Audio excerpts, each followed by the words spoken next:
তো hello everyone, আমি মৃণাল। তো দেখো, আজকে আমি এক্সারসাইজ করব বাড়িতে, তো হোম ওয়ার্কআউট।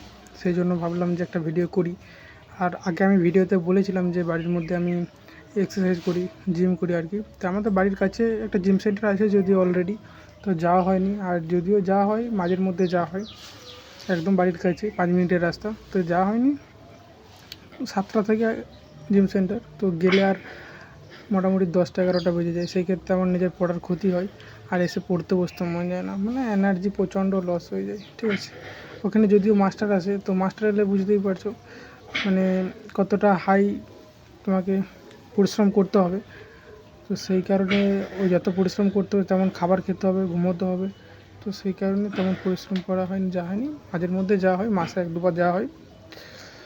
আর অনেকগুলো যদিও ক্যান্ডিডেট কম থাকে, বন্ধুরা যদি যায় 2-1জন তাহলে আমি যাই, না হলে যাই না। তো আমি যেটা করছি, অনেকে এটা জানে, এটা পুশ আপ বা ডন টানা বলে, ইংরেজিতে পুশ আপ বলে। তো এটা আমি 20টা করে 3টে সেট করব।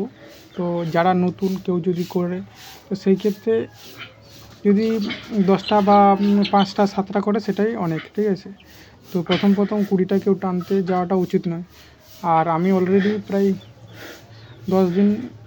10 দিন করছি, তো সেই কারণে আমার অভ্যাস আছে। তো দেখো কত ঘাম দিয়েছে, কত মানে ঘাম ঝরছে শরীর থেকে। আর এইসব ঘাম ঝরছে মানে আমাকে প্রচণ্ড পরিমাণে জল খেতে হবে। জল না খাওয়া হলে কিন্তু শরীর আরও দুর্বল করে দেবে। ঠিক আছে, তো পার ডে 3 লিটার মিনিমাম জল খেতেই হবে। আর আমি সপ্তাহে 3 দিন করি, 3 থেকে 4 দিন, মিনিমাম 3 দিন করি, ম্যাক্সিমাম 4 দিন করি। তো 4 দিনই ঠিক আছে। রেগুলার করলে কী বলো তো, শরীর দুর্বল লাগবে, আর এটা শরীরগুলো গ্রো হতে টাইম লাগবে। ঠিক আছে, টেস্টোস্টেরন হরমোন যদি ঠিকঠাক না পাই সেই ক্ষেত্রে কিন্তু শরীর দুর্বল লাগবেই। তো সেই জন্য খুব গুরুত্বপূর্ণ যে শরীরটার দিকে ধ্যান দেওয়া, যে আমি প্রতিদিন করব, মানে আমার প্রতিদিন শরীর গ্রো হবে, কিন্তু একদম না। শরীরকে রেস্ট দিতে হবে, রেস্ট না দিলে কিন্তু শরীর বেশি সমস্যা হবে। তো আমার এখন বর্তমানে ওজন আছে 59 কেজি সামথিং কিছু।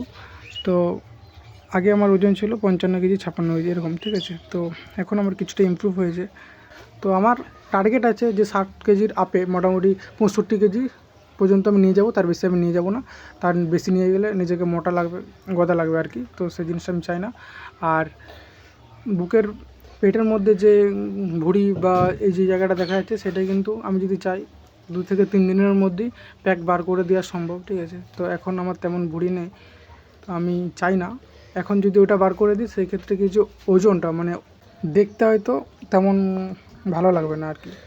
একসাথে দুটোই করা যায় না নয়, তেমন খাবার খেতে হবে, তেমন রেস্টের প্রয়োজন, সমস্ত কিছু মেনটেন করে চলতে হবে। কিন্তু যেহেতু বাড়ি আমাদের হোম ওয়ার্কআউট, বাড়ির মধ্যে এতটা সমস্ত কিছু ম্যানেজ করা অসম্ভব। তো দেখো, এবারে ইট দিয়ে ডাম্বেলের কাজ করছি। তো এটাও মোটামুটি 20 থেকে 30টার মতো করি।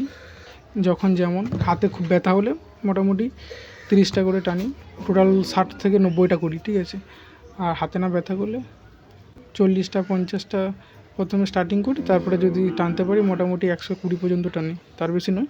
তো এটা আস্তে আস্তে করি। তো চলো, আজকের ভিডিওটা এখানেই শেষ করছি। নেক্সট ভিডিওতে দেখা হবে, আরও ডিটেলসে আলোচনা করব।